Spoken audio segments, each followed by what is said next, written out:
No, I don't believe Australian summers are getting hotter. I think we're in a cyclic weather pattern. We haven't been around long enough to know how often this cycle repeats.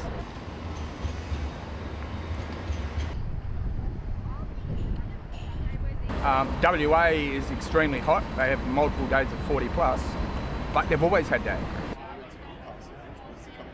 I definitely think that it is getting hotter, and particularly Australia is not dealing with it.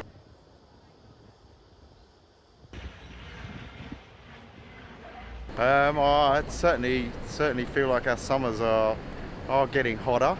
I actually feel like they're coming a little bit later as well.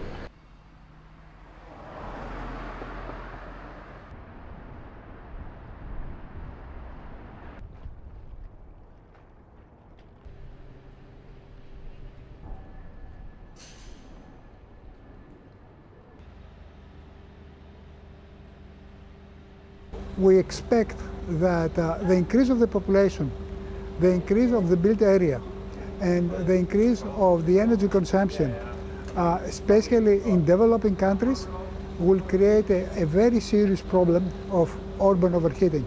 So we expect that, especially in developing countries, the problem of overheating will be a major one.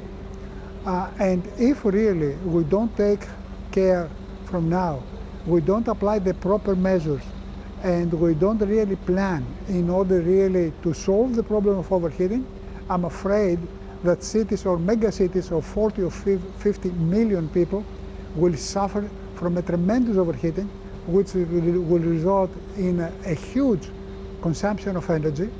Just to understand that projections show that the energy consumption for cooling of one Indian city, Mumbai, will be much higher than the energy consumption of the whole United States.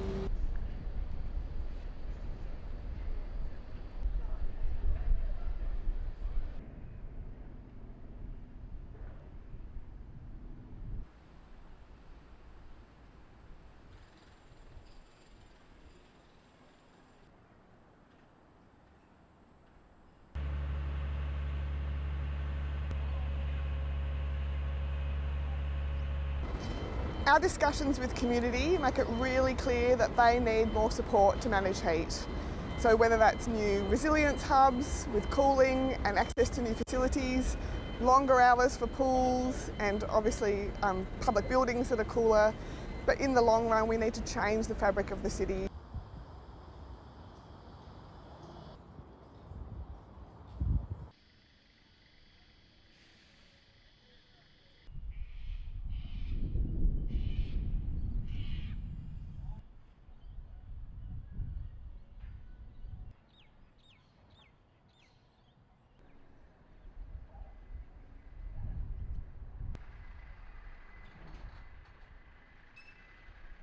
With the development of new technologies, and especially with the development of the super cool materials which present up to 20 degrees lower surface temperature than the ambient one during the summer under the sun, may, let's say, exceed the limits of mitigation up to 4 or 5 degrees. We have seen that in recent applications in, let's say, Riyadh in Saudi Arabia, in Dubai, and in Calcutta, and many other cities. So actually we're able to decrease the temperature of cities up to 4 or 5 degrees with a combination of advanced mitigation technologies using super cool materials, greenery, and other mitigation technologies.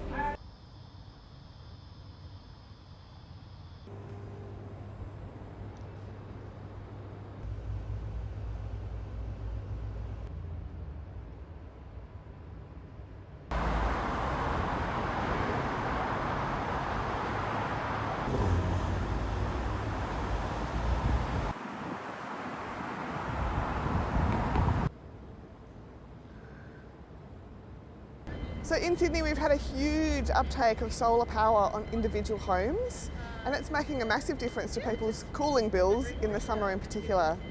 But we also can change the fabric of the city with the roads, reflective surfaces, changing the colour of the roof on nearly every development across the city.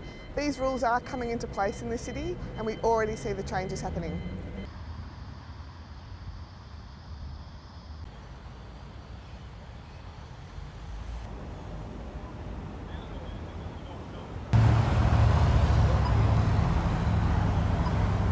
the face of these increasing stresses and shocks in our community, we actually have to work together. No one organisation can solve these scale of risks in a big city. Resilience is a team sport and we have to do it together.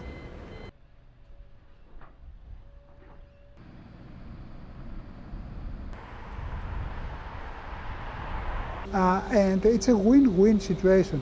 So we have to see the problem of climatic change as, you know, a challenge, as an opportunity for the future, and not just, you know, a challenge that may, let's say, have just, let's say, negative impacts on humanity.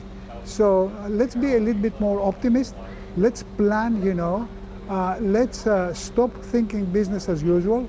Let's implement, you know, scientific knowledge, and I'm sure that we can really amortize the problems of, let's say, regional and global climatic change.